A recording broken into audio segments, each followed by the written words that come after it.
சேனலில் இன்றைக்கி உருளைக்கிழங்கு வச்சு ஒரு பக்கோடா செய்ய போகிறோம். அது எப்படின்னு இப்போ செஞ்சு காமிக்கிறேன். உருளைக்கிழங்க காய் சீவரத்தில் சீவிக்கணும். ஃபஸ்ட்டு உருளைக்கிழங்க காய் சீவரத்தில் இப்படி பொடிசாக சீவி எடுத்துட்டேன்.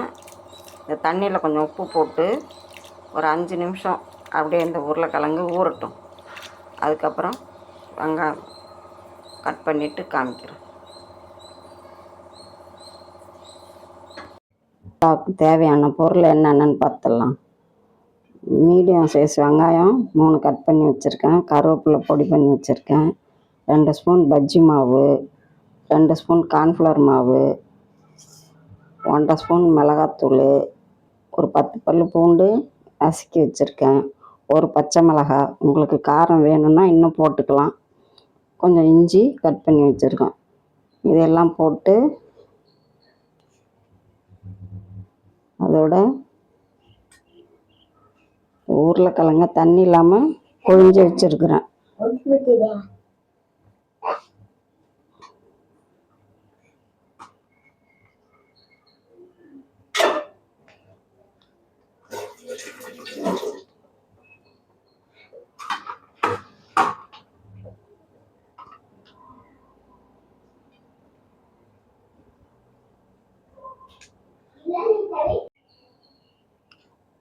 ஒரு ஸ்பூன் மஞ்சத்தூள், 4 ஸ்பூன் அரிசி மாவு,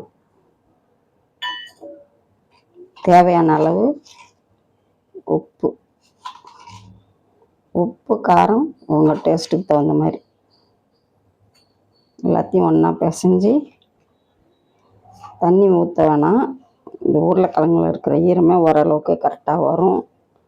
பத்தலைன்னா கொஞ்சம் தண்ணி தெளிச்சிக்கலாம்.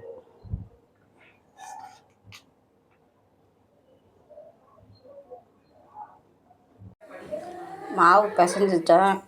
நான் கலந்த மாவு வந்து கொஞ்சம் பத்தலை, அதனால் மறுபடி 2 ஸ்பூன் பஜ்ஜி மாவு, 2 ஸ்பூன் அரிசி மாவு, 1 ஸ்பூன் கார்ன்ஃப்ளவர் மாவு கலந்து மறுபடி இந்த பதத்துக்கு பிசைஞ்சிருக்கேன். இப்படியே வானல்ல எண்ணெய் சூடு பண்ணியிருக்கேன். இல்லை கொஞ்சம் கொஞ்சமாக போட்டு பொரிச்சு எடுக்க வேண்டியதுதான். அடுப்பை வந்து மீடியம் சைஸில் வச்சுக்கணும். கையில் வச்சா எல்லாம் கருவி போயிடும்.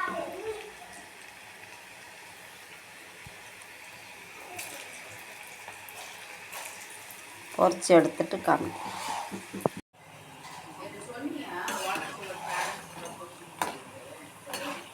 எண்ணெயில் போட்டது நல்லா வெந்து வந்திருக்கு பாருங்க.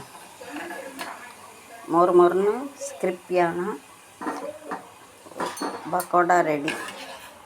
வீட்டில் இருக்கிற பொருளே வச்சு பிள்ளைங்களுக்கு ஈவினிங்கில் ஒரு ஸ்நாக்ஸாக செஞ்சு கொடுக்கலாம்.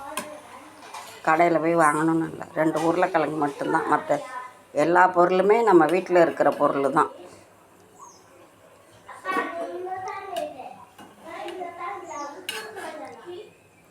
இன்னும் கொஞ்சம் பொரிச்சு எடுத்துருக்கேன். எல்லாத்தையும் போட்டுட்டு காமிக்கிறேன். மொறு மொறுன்னு உருளைக்கிழங்கு பக்கோடா ரெடி. இதில் வந்து பெருங்காயம் சொல்ல மறந்துட்டேன். பெருங்காய பொடி கொஞ்சம் போட்டுக்குங்க. 2 உருளைக்கிழங்குக்கே இவ்வளவு கிடச்சிருக்கு. நீங்கள் ஒரு உருளைக்கிழங்கை கூட வச்சு செய்யலாம். சுவையான உருளைக்கிழங்கு பக்கோடா ரெடி.